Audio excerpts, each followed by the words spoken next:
पहाड़ों के बीच लापता हुआ युवक, लेकिन पीछे छोड़ गया ऐसे निशान जिनसे बढ़ता जा रहा है रहस्य। 80 मीटर नीचे मिला कैमरा, 500 मीटर दूर मिला उसका हिस्सा, और यहीं से शुरू हुए चौंकाने वाले सवाल। क्या ये सिर्फ हादसा था या फिर पिंडारी की वादियों में छिपा है कोई ऐसा सच जिसे अब तक दबाया गया है? उत्तराखंड के बागेश्वर जिले में स्थित पिंडारी ग्लेशियर, जहां हर साल हजारों ट्रैकर्स रोमांच की तलाश में पहुंचते हैं, आज एक ऐसे रहस्य का केंद्र बन गया जिसने हर किसी को हैरान कर दिया। नोएडा के 26 साल के ट्रैकर अभिषेक चौहान 29 मई को ट्रैक पर निकले और फिर अचानक लापता हो गए। कई दिनों तक चले सर्च ऑपरेशन के बावजूद उनका कोई पता नहीं चल पाया, लेकिन जो सुराग मिले उन्होंने इस मामले को एक साधारण हादसे से उठाकर रहस्य और संभावित साजिश की कहानी में बदल दिया। गाइड ने बताया कि द्वाली से नीचे लौटते समय अभिषेक कहीं लापता हो गए थे, जिसके बाद पुलिस, एसडीआरएफ, एनडीआरएफ और वन विभाग की टीमें उनकी तलाश में जुट गईं। एक खड़ी चट्टान पर अभिषेक का कैमरा मिला और उससे लगभग 300 मीटर दूर नदी के पत्थरों के बीच उनकी जैकेट बरामद हुई। शुरुआत में माना गया कि शायद पैर फिसलने के कारण वो नदी में बह गए होंगे, लेकिन जब अभिषेक के पिता और बीएसएफ की 54वीं बटालियन में तैनात इंस्पेक्टर रघुराज चौहान खुद घटनास्थल पर पहुंचे तो उन्होंने इस पूरी कहानी पर गंभीर सवाल खड़े कर दिए। गाइड की कहानी पर भरोसा करें या उन सबूतों पर जो हर गुजरते दिन के साथ नई कहानी सुना रहे हैं? लापता ट्रैकर का कैमरा और आखिरी वीडियो वैसे सवाल खड़े कर रहे हैं जिनका जवाब किसी के पास नहीं।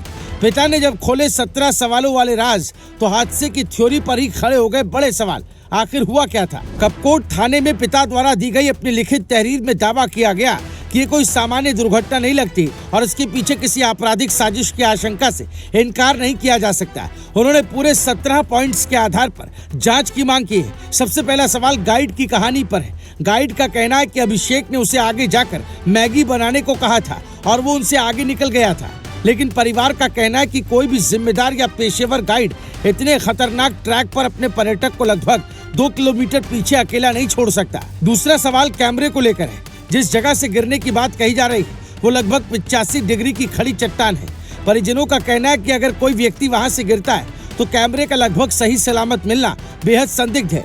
कैमरे की स्क्रीन पर केवल हल्का सा निशान मिला है, जो इतनी ऊंचाई से गिरने की स्थिति में असंभव जैसा लगता है। सबसे रहस्यमयी बात कैमरे के ढक्कन को लेकर है। डायरेक्ट टीम के साथ हाफ वे तक जाते हैं क्योंकि फुल वे जाना वो अलाउ नहीं करते, just because of the safety reasons. But वो जहां तक भी जाते हैं उनकी जितनी भी कार्रवाई देखी गई है, ना तो उनके पास कोई हाईटेक टेक्नोलॉजी है, ना कोई हेलीकॉप्टर का यूज हो रहा है, ना कोई थर्मल ड्रोन्स हैं, ठीक है, ना टीम नीचे उतर रही है करने के लिए। परिवार के अनुसार कैमरे का ढक्कन कथित घटना स्थल से लगभग 500 मीटर दूर ट्रैक पर मिला, जबकि कैमरा 80 मीटर नीचे खाई में बरामद हुआ। सवाल यह है कि अगर हादसा वहीं हुआ तो कैमरे का ढक्कन इतनी दूर रास्ते पर कैसे पहुंचा? इसके बाद कैमरे में मौजूद आखिरी वीडियो ने भी शक को और गहरा कर दिया। परिजनों के मुताबिक दोपहर 2:27 से 2:29 के बीच रिकॉर्ड हुए अंतिम वीडियो में गाइड आगे जाता दिखाई देता है, जबकि आखिरी वीडियो किसी खूबसूरत प्राकृतिक दृश्य का नहीं है, बल्कि 2 सूखे पेड़ों का है। परिवार को शक है कि कहीं ये वीडियो किसी अन्य व्यक्ति द्वारा रिकॉर्ड कर प्रशासन को गुमराह करने की कोशिश तो नहीं की गई। गाइड के इस दावे पर भी सवाल उठाए गए हैं कि उसने अपना भारी बैग अभिषेक को दे दिया था। परिवार का कहना है कि अभिषेक एक अनुभवी ट्रैकर था और उसकी ट्रैकिंग हिस्ट्री को देखते हुए ये बात असामान्य और अविश्वसनीय लगती है।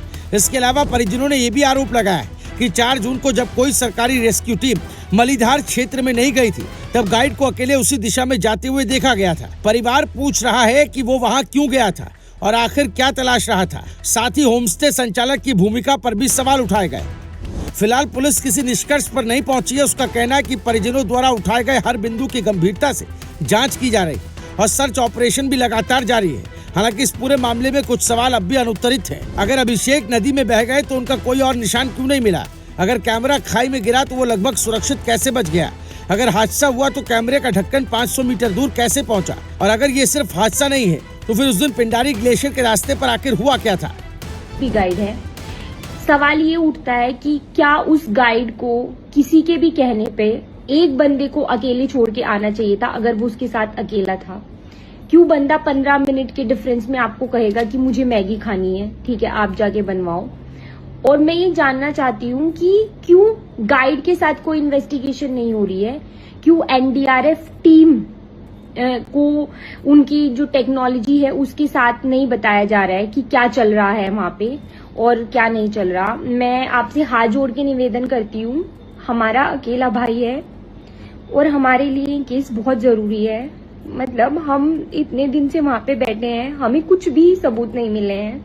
फिलहाल पहाड़ खामोश है, लेकिन एक परिवार अपने बेटे के लिए जवाब मांग रहा है और उत्तराखंड के इस रहस्यमयी मामले का सच सामने आने का इंतजार कर रहा है। आप क्या सोचते हैं, क्या ये सिर्फ एक दर्दनाक दुर्घटना है या फिर किसी बड़ी साजिश की परतें अभी खुलनी बाकी है?